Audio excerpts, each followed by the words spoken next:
right. How are we all feeling this morning? Good. I'm excited because I'm actually going to speak from a passage that I've never spoken from before. And in sort of doing a bit of research and reading on this, it seems like it also gets a little bit of a negative rap, and I don't think this passage needs a negative rap. If you're here and you've not been here before, my name's Andy. Amy's not here this morning. She's with our youngest daughter who's, just not feeling the best. It's not COVID related. Don't stress. It's all good. But she's looking after her. But me and Ames have been here for 7 years and have enjoyed the process and the journey. And we're looking forward to what God's going to do in this next year ahead and the next coming years as well. If you're watching online and at home, we're so glad you're with us this morning. All our Bible verses are going to be up on screen, but was hesitant in doing that because I actually want us to get our Bibles because I think it's part of the awakening process within us. So if you've got your Bibles this morning, or if you've got your electronic devices, I want you to get them out. I want you to turn to Acts chapter 20, verse 7. Acts chapter 20, verse 7. And what we're doing is we're beginning our awakening process because for the past 6 months, we have been well and truly asleep. COVID has put us to sleep, right? And maybe that's spiritually within us, maybe that's emotionally, maybe that's kind of like even physically, like with meeting up with people in community. We have fallen asleep. That's my perception anyway. Some of us maybe not so much. Maybe we've gone the other way, and that's awesome. But as someone that's just observing our church, we have definitely gone into hibernation, and it is time for us to start waking up. That might not necessarily mean everyone's here, and we all know that not everyone's here every Sunday. There's still got a lot of people watching, and there's still a lot of people that have got to be cautious and have got to stay away, and we understand that. But it is time for us as a church to start waking up and starting to see what we're going to do in our community, So I want you to look at the person next to you and say, hey, it's time to awake. It's time to awake. Even at home, you've got to look at the person next to you and say, it's time to awake, all right? And they might literally be asleep because the people at home, you could still be in bed with an iPad, right, and a coffee. Did anyone ever do that during this whole period? Come on, don't lie. Thank you, Fabs. Fabs was honest. And Fabs was like here every single Sunday, by the way, and he still did that, right? Some of us did that. We were in there. So just give them a nudge and wake them up and tell them to get on board. What we're going to do is do something a little differently that I don't always do. I actually want to read the whole passage this morning and then I want to speak. Is that cool? So I want to read the whole passage this morning and then I want to speak. And the passage goes like this. It's in Acts chapter 20, verse 7. We're focusing on a guy named Paul who was previously called Saul, who hated the church. He hated Jesus. He hated the mention of Jesus. He hated what it was doing to his own tradition, right? It had nothing to do with truth. It had everything to do with tradition. And so Saul was unhappy with this disturbance. He thought that he was doing the right thing by going and persecuting and locking up and even in some regards being the means of seeing some Christians killed. He thought he was doing the right thing by getting rid of those people, right? And so he decided that he was going to go to Damascus. He got his letter and he was going to go and persecute more Christians. And as he did that, Jesus met him on the road to Damascus. Do you remember last week we talked about the Emmaus Road? Yes, we talked about the fact that the Emmaus Road, we would see two disciples who had just been through the process of seeing Jesus die on the cross and heard rumors and murmurs of Jesus rising again. And Jesus met with them on the road. Jesus met with Saul on the road. And now Saul, who has become Paul, is preaching and teaching. And when we get to Acts chapter 20, what we have to understand is not every single chapter is like the next day, okay? We are talking many years after the Damascus experience, and probably coming to the end of Paul's ministry is where we pick up this story. Cool? Okay, that was a long kind of rant. All right. On the first day of the week, we came together to break bread. Now I'm going to read the whole thing. I do want to explain as we go, but I'm going to read the whole thing. Paul spoke to the people and, because he intended to leave the next day, kept on talking until midnight, right?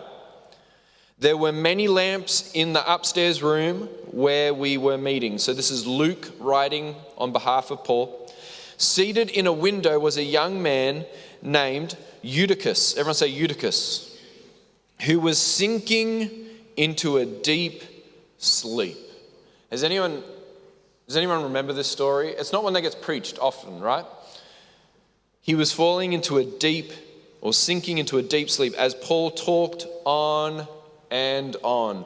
Do you get this kind of feeling that Luke's a little bit over Paul talking as well? He's just like, man, this guy did not stop talking, right?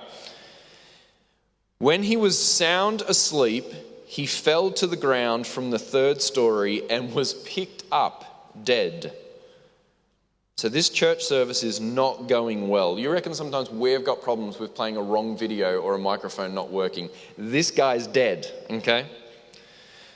Paul went down.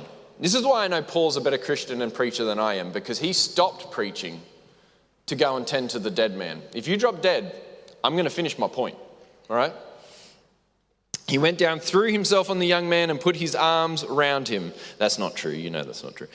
Don't be alarmed, he said. He's alive. Then he went upstairs again and broke bread and ate. After talking until daylight, so Paul didn't stop talking, right? He left. The people took the young man Eutychus home alive and were greatly comforted. I just want to talk about this story, and I don't think I'm actually going to talk very long this morning, to be honest, because it's not a very long story, but it's going to kind of kick off the catalyst of what we're talking about over the next few weeks, which is talking about awakening. And what I want to talk about is, before we get to the awakening part, we've got to actually come to the realization that we've fallen asleep.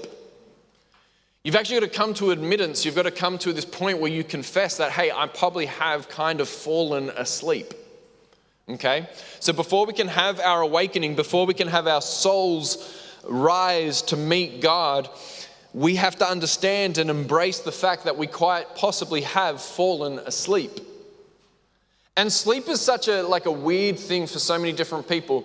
The other night, I've been really, really tired lately, and the other night I was trying to watch the AFL game, Port Adelaide versus Richmond Tigers, and there was 7 minutes on the clock, right, till the end of the game. And I had it on my iPad, and Amy was next to me, and we were in our bed, and Amy's a night owl, she can stay up, but I had fallen in and out of sleep for that whole quarter, okay?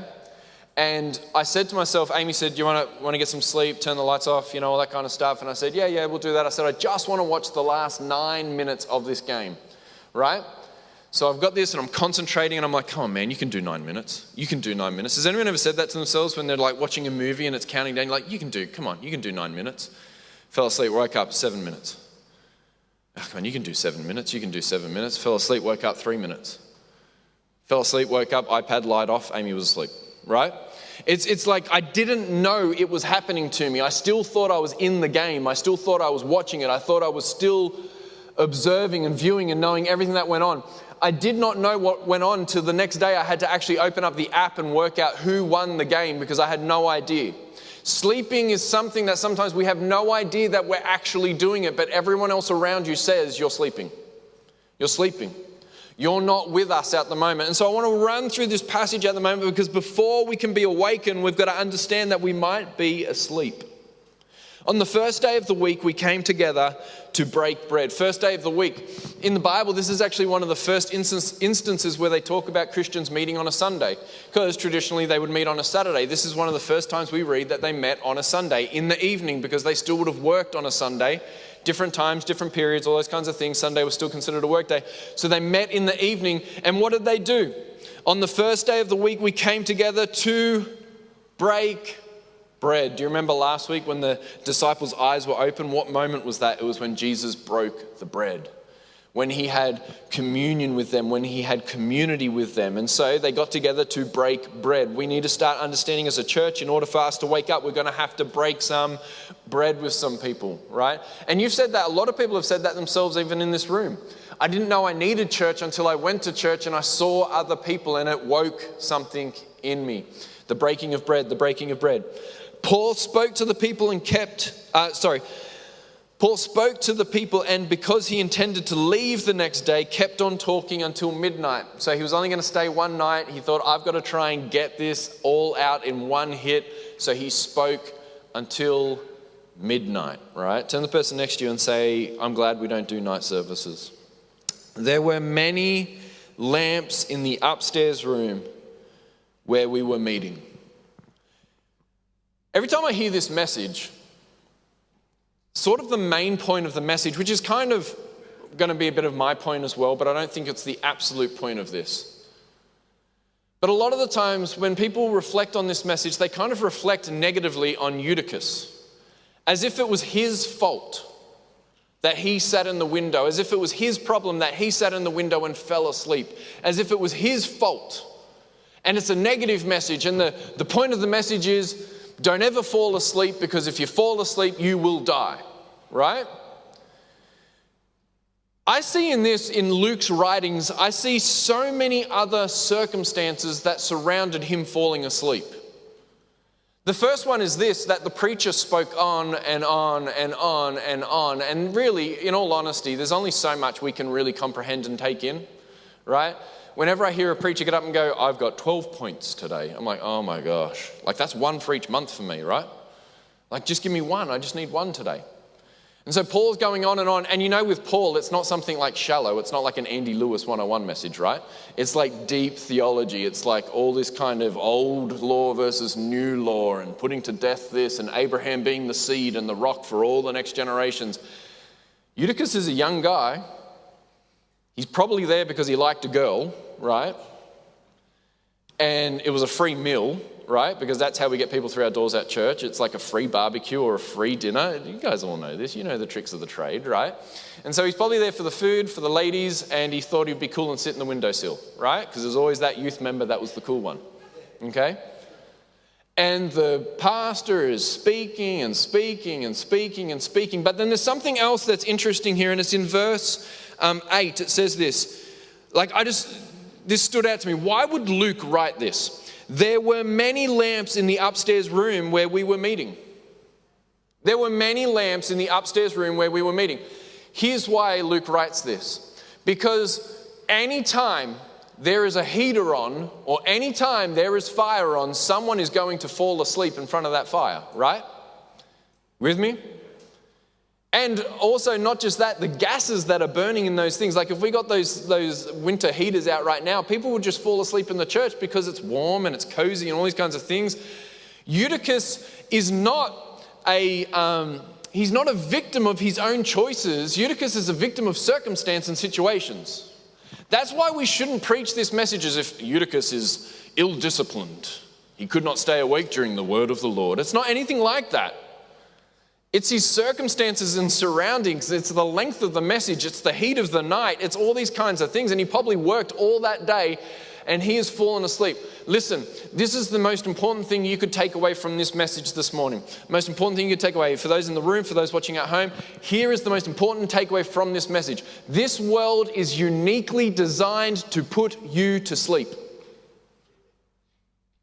This world is constructed for you to sleep through your life.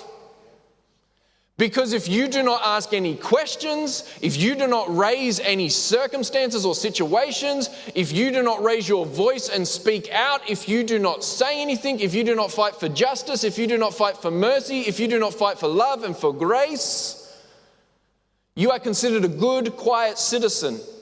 And so look, listen, I'm not a COVID conspiracist on any level, and this is going to sound a little bit like that, but here's the thing. COVID is not a problem to our governments. They are controlling us. Think now, when you naturally go to a restaurant, the first thing you do is you get out your phone and you scan where you are. They are putting us to sleep. But they were doing this before COVID, by the way. Do you know, I got an app on my phone where I can have sport 24/7. It's called the KO app. Have you ever heard of this thing? It is amazing, by the way, and I am endorsing it right now. I can split my screen so I'm watching the AFL here and the soccer here. I can then split it 3 ways, and I can watch the MotoGP here, I can watch soccer here, and I can watch the AFL here. And I got to tell you, all that it is doing is putting me to sleep. Spiritually, emotionally, relationally. I was talking to someone before the service, and we're just talking about the school systems and the students that we have and what might be the problem. And the problem is that we're not saying no to phones at school. We're saying, no, you can't have that, and we're putting our students, our kids to sleep. If I want a quiet moment in my house, I just let everyone have iPad time for an hour. It puts us to sleep. Listen, our world is uniquely constructed and designed to put us to sleep. And it can be at no fault of our own, by the way, at sometimes. And that's no fault of Eutychus's in this moment either. It's just his surroundings has put him to sleep. And I'm trying to tell you, you can get caught up in sport. You can get caught up in the politics right now. You can get caught up in the news, in the gossip reels, celebrities, who's dating who's got whose baby and why they've got their baby and why they're adopting another one, what new movies coming out, what new TV shows coming out. Listen, Netflix, you could live on your iPad for 4 years with everything, all the content on Netflix alone. But I promise you don't even just have Netflix. You've got Netflix and Stan and something else and something else and something else, and you don't watch any of it. It's putting us to sleep. And I've got to tell you that this world likes that you're asleep. Because the most dangerous thing is not a person who dreams, but a person who dreams but then wakes up to live out that dream. That's a dangerous person. Dreaming is fine, but the world would love for you to continue dreaming. Continue in the what ifs of the world. Continue in, wouldn't it be better if it was like this? But as soon as you wake up, that makes a dangerous person. Someone that's willing to implement the things, someone that's willing to implement the change that's meant to happen, someone that's really meant to speak out for the voiceless and the downtrodden and the burdened. That's what this world fears the most.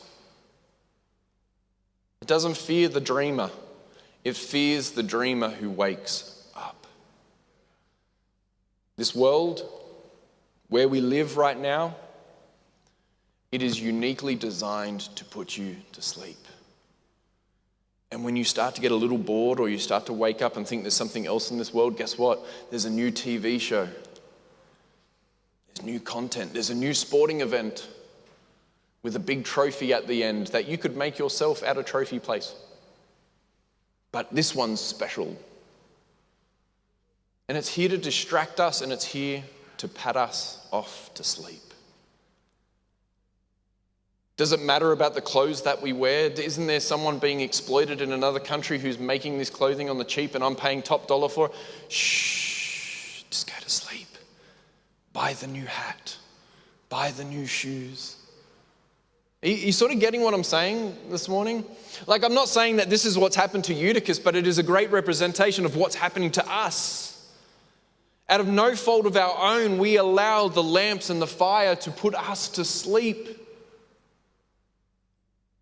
Even when something's being preached to us, even when truth is being spoken, even when someone is probably preaching their heart out. I don't know what Paul was like, but his letters are explosive, so I gather he was kind of explosive too. This world would rather us just sleep. Sleep, eat, drink, spend money. Just go back to sleep again. Don't bring that up. Don't bring up how that's wrong.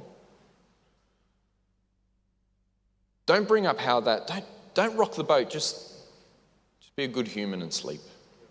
Just sleep. We shouldn't blame Eutychus for his surroundings, right? And I don't think we should blame those that are around us for maybe falling asleep at the moment. This world is designed for us to fall asleep. And COVID has been the best disguise in making us fall asleep. And just keeping quiet. You can't do anything anyway, so why do something? Listen, I bought into that lie. Absolutely. What can I do? There's not much I can do anyway, so I'm going to, watch another Netflix show. Or I'm going to read a book I want to read, or I'm going to... Do you get what I'm saying? We're distracting ourselves, we're falling asleep. And I don't think we can blame each other. And you could probably look around the room right now and you could probably look who's not here. Or you could probably, even at home, think of people that are just choosing not to wake up and not to come. And we could so easily sit there and blame them, or we could so easily sit there and say, you know what, you got to wake up and you got to change yourself and you got to do something, you got to do this, but you got to understand that it might not even be uniquely their fault. It could be just the world that we're living in that's creating that bubble for them.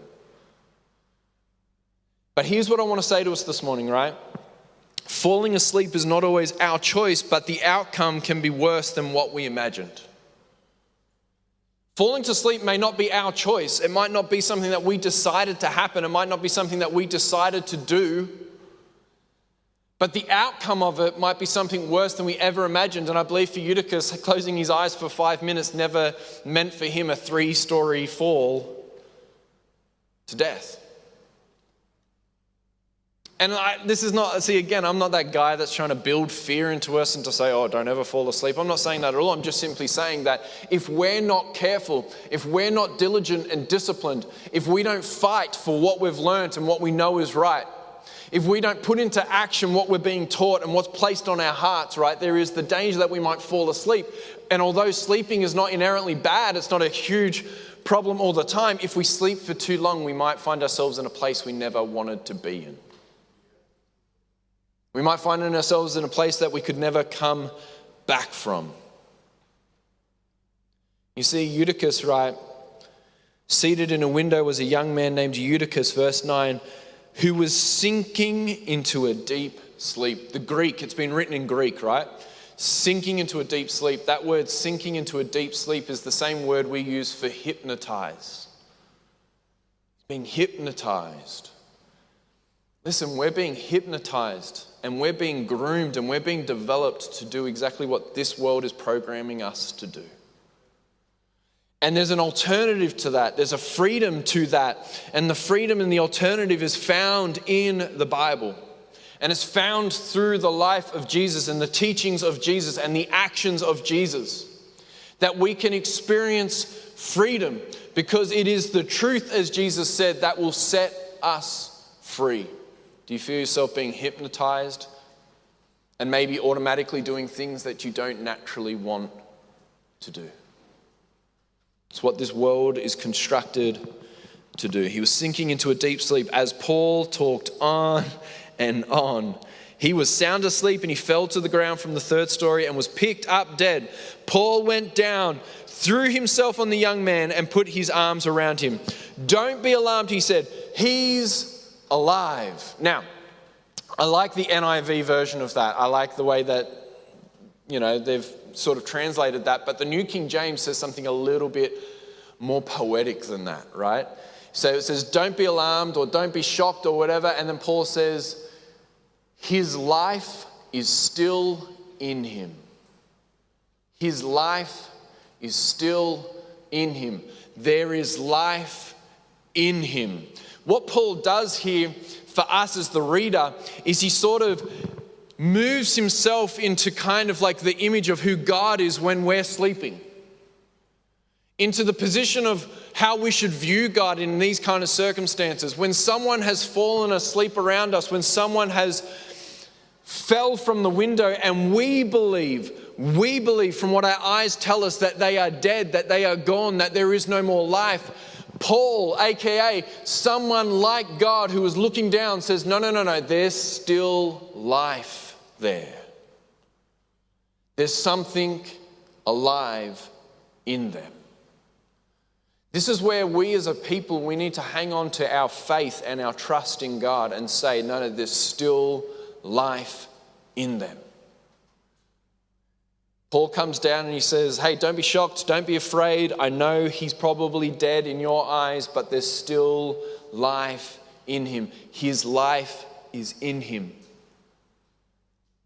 You may have fallen asleep. Your surroundings might have caused you to go into sort of a hypnosis or a trance. Maybe you're using words like, well, what's the point? Is there any point? Every time we get the ball rolling with church, the numbers increase with the COVID testing and positives and all those kinds of things, and we could sit here all we want and say, well, what's the point? We could just go back to online again, but we've got to start saying, no, there's still life in here. And we've got to see how the church rises up even when the whole world wants to go to sleep. We've got to start moving forward and start declaring and saying into people's lives, there is life in you. And you know what? Maybe it starts with you this morning. Maybe you've got to look in the mirror and maybe you've got to start saying to yourself, there is life in me. There's something in me. God, I'm not done yet. Maybe you've got to say it to the person next to you this morning. Maybe you've got to say it to someone before they leave this place this morning. You're not done yet. There is life in you. There is life in you. He was picked up dead, and Paul went down, threw himself on the young man, put his arms around him. Don't be alarmed, he said. He's alive. Then he went upstairs again and broke bread and ate. The reason why they say ate there, the reason why they put ate on there is because they want you to know that this was a real thing. He was a real person. He was hungry. He ate food and consumed. He was alive. A ghost doesn't need to eat food. You with me? Then he went upstairs again and broke bread and they ate after talking until daylight. So Paul, not only was it like midnight, Paul then spoke for another 4 to 5 hours, right? He's got on with his day like this was normal. He's got on his day like this was just a regular thing. It would be like just, like someone threw up in church and we mopped it up and the pastor went on. Well, this guy died and we healed him and we just went on. Isn't that like an incredible kind of faith for us to have?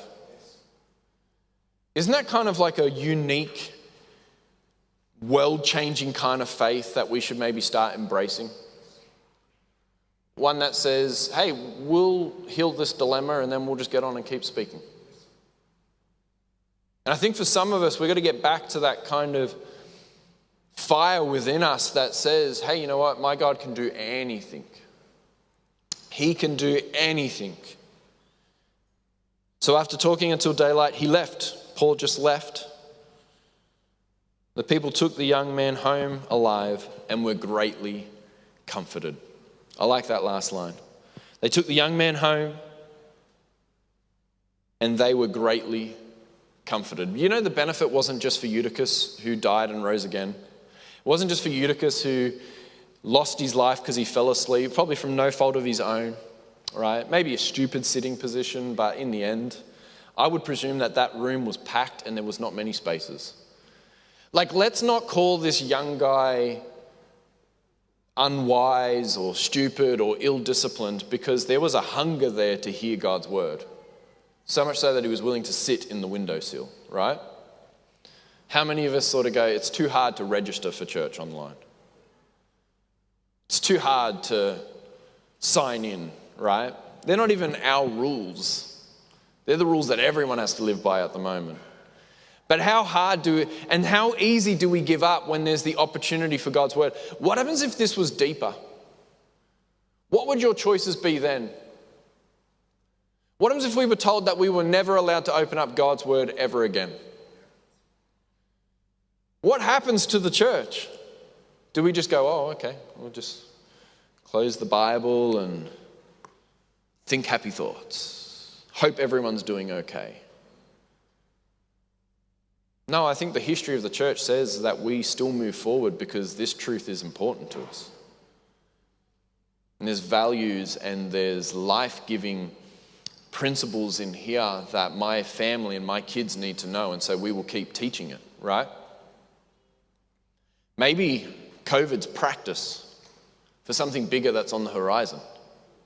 I don't want to be that guy, by the way, either. I don't want to be the guy that's like, doom and gloom. But maybe we need to start realizing that our faith is actually bigger than our lives and our comforts and our wants. So let's applaud Eutychus for sitting in the windowsill to hear the truth, right? Let's start celebrating that instead of preaching, don't sit in the windowsill because you could die, right? Don't position yourself poorly, because sometimes you've got to position yourself poorly in order for God to come through strongly, right? And so he fell, he died, he rose again, and it wasn't just the impact on his life that changed probably him, but everyone was greatly comforted. It went throughout the church. We've got to stop thinking that this whole Christianity and this whole faith thing and this whole church thing has a surface level impact of me. We've got to start understanding that it is a flow out effect to everyone else around us, that your story counts and your words count, and the way you sing and the way you worship and the way you place your faith and what you say and what you read and what you do flows out to the rest of the church, and they'll either be greatly comforted or greatly discouraged, quietened, slowed down, restrained, restricted, held back. Maybe because of our choices, we might be in part of the process of the hypnosis sleep that is going on in our culture right now, because we've tried to restrain so much. I think we've got to fling this open, and we've got to start waking up. You see, your waking up process can't happen until you fully decide that you were asleep, until you acknowledge that you have been asleep, until we acknowledge that, hey, I took 6 months off, mentally, emotionally, physically. Until we acknowledge that we are living in structures and in a society that wants you to sleep because it's easier for them. It's happier for them. It's the path of least resistance. But Jesus and God did not put us on earth so that we would follow a path of least resistance, but that we would follow down the narrow and the hard path. And that we would speak truth. And that we would love in a world that doesn't want us to love. That we would show grace in a world that doesn't want us to show grace. That we would show mercy in a world that doesn't want us to show mercy. That we would live in a world, that we would show a world truth when they don't want to hear it. We've got to acknowledge that maybe we've been asleep. And you know what? For some of us, we've been asleep far longer than this last 6 months. We're just using that as an excuse. You know what the most common phrase right now? Every single conversation, then COVID happened. Well, I was meant to do this, but then COVID happened. I was meant to go there, but then COVID happened. I'm like, is this like a phrase now? We're all saying this, then COVID happened, right? COVID's still happening. And COVID's still going to happen for a long time, by the way. So we need to start waking up and seeing how the church, how we function while COVID's happening. It's time for us to wake up. And the truth is, you didn't fall asleep just because COVID happened. Maybe your sleeping and your hypnosis has been happening well beyond all of that. Maybe you've got to start making some hard choices. Maybe you've got to make some big decisions. Maybe it's no longer I'm going to listen to what I want to listen to, but I'm going to put on a podcast that wakes me up. Maybe it's I'm not going to read what I want to read anymore, but I'm going to read the Bible because the Bible wakes me up. I'm going to discipline myself to do that, right? Maybe it's I'm going to not watch that TV show. I'm actually going to forego that TV show and I'm going to spend more time reading to my kids God's word. Or whatever it is, you know what it is that's got to wake you up. I can't sit here and determine that for you. But the truth is, until you acknowledge that you've been asleep, you will not know that you're waking up. You will not be able to wake up. So this morning is acknowledgement. We are falling asleep. For some of us, the acknowledgement's even bigger than that. We are asleep. For some of us, the acknowledgement's even bigger than that. I've been asleep for a long, long time. And just because we like something doesn't necessarily mean that it's good for us. See, I hear that constantly as well.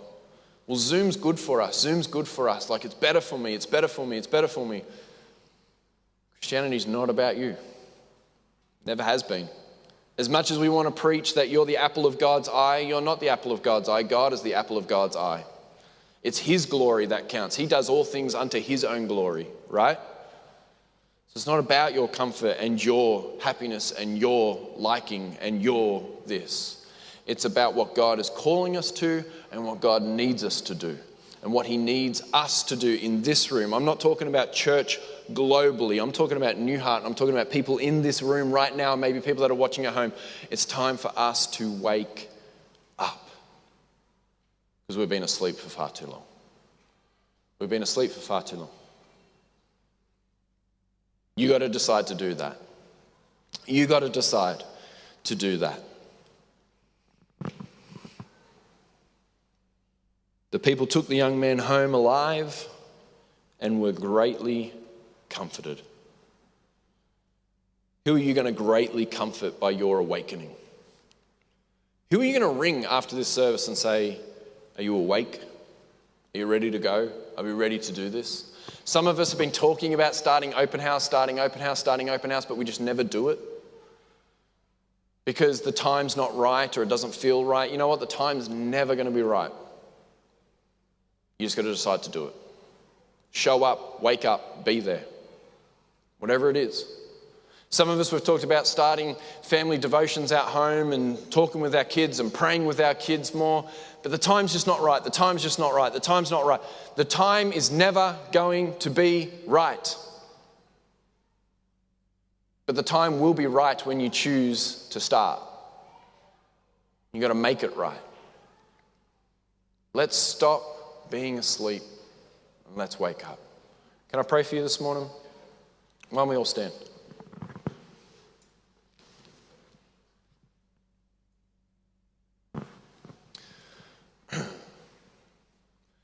That message is just as much for me, by the way, as anyone else. I feel like I could use COVID for an excuse for anything right now. But it's time for us to wake up. It's time for us to start seeing what God has for his church in this season right now. Because I don't think this season's going to end, by the way. I don't think the threads of this is ever going to leave us. I think there's going to be things that are going to be the same forever now. Do you get what I'm saying?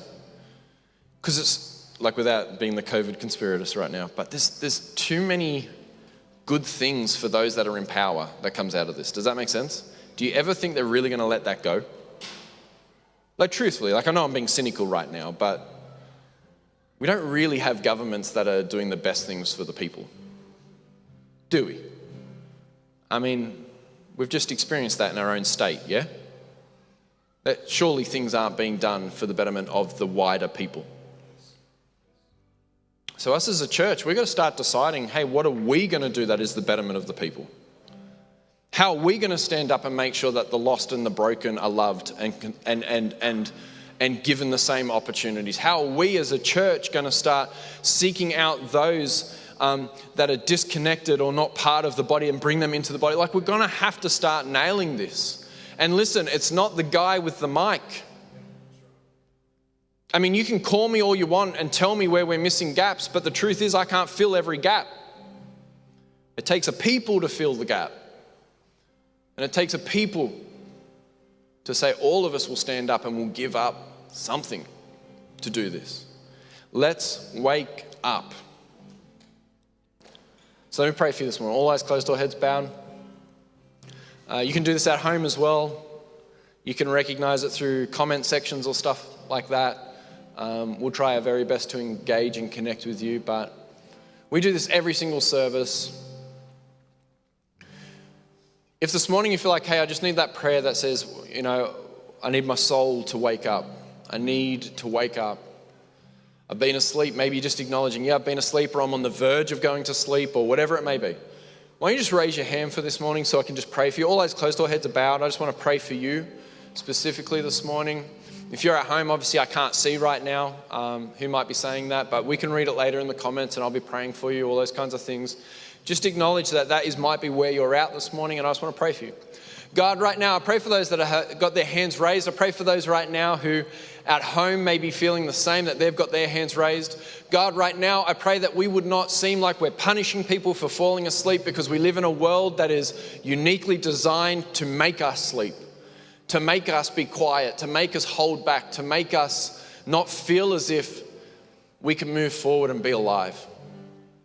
And I pray right now in this very moment that our hearts and within our souls, we would say, wake up. May my soul rise to meet you, God. May I see your face. May I see what you're doing, and may I be alive, really alive.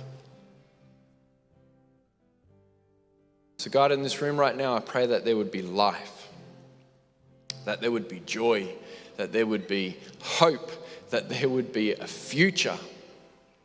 And that, God, we would no longer use COVID as an excuse, or we would use anything that is seemingly a hard hurdle to jump over, that we would use that as an excuse not to begin something or to start something, but that we would just push forward and we would keep trying, that we would keep trying to serve you, that we would keep trying to bring you glory, that we'd keep trying to bring you to the masses so that people would hear that there is a God who loves them, There is a God who cares for them.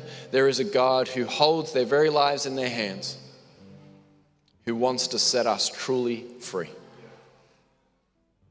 So wake up. Wake up. All this we pray in your name. Amen.